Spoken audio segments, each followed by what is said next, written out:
અનેક મહિલાઓનું શોષણ કરનારા ઢોંગી બાબા અશોક ખરાતનો ખેલ ખતમ. નાશિક કોર્ટે 21 એપ્રિલ સુધી જેલમાં મોકલ્યો. હવે ઈડી પાડશે દરોડા.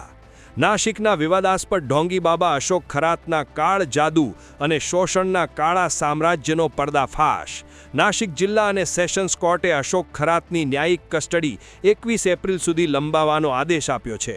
વિડીયો કોન્ફરન્સિંગ દ્વારા થયેલી આ સુનાવણીમાં એસઆઈટીએ ત્રીજા કેસમાં પણ ખરાતની કસ્ટડી માંગી છે, જેની પર આવતીકાલે ફરી સુનાવણી હાથ ધરાશે. આ પાખંડી બાબા પોતાની કહેવાતી આધ્યાત્મિક શક્તિઓનો ભય બતાવીને મહિલાઓનું શારીરિક શોષણ કરતો હતો અને ભોળા લોકોને વિશ્વાસમાં લઈ લાખોની છેતરપિંડી આચરતો હતો. તેના વિરુદ્ધ હવે માત્ર પોલીસ જ નહીં પણ એન્ફોર્સમેન્ટ ડિરેક્ટોરેટ એટલે કે ઈડીની એન્ટ્રી પણ થઈ ચૂકી છે. ખરાતના આવાસ અને ઓફિસમાંથી સેંકડો પાન કાર્ડ અને આધાર કાર્ડ જેવા દસ્તાવેજો મળી આવ્યા છે, જે મોટા આર્થિક કૌભાંડ તરફ ઇશારો કરે છે. એસઆઈટીની તપાસમાં ખુલાસો થયો છે કે ખરાત પોતાની કહેવાતી આસ્થા અને પ્રચારનો ઉપયોગ મહિલાઓના શોષણ અને છેતરપિંડી માટે કરતો હતો. બળાત્કાર, કાળો જાદુ અને મની લોન્ડરિંગ જેવા ગંભીર ગુનાઓમાં ફસાયેલા આ ઢોંગી બાબાને તમારા મતે કેવી સજા થવી જોઈએ?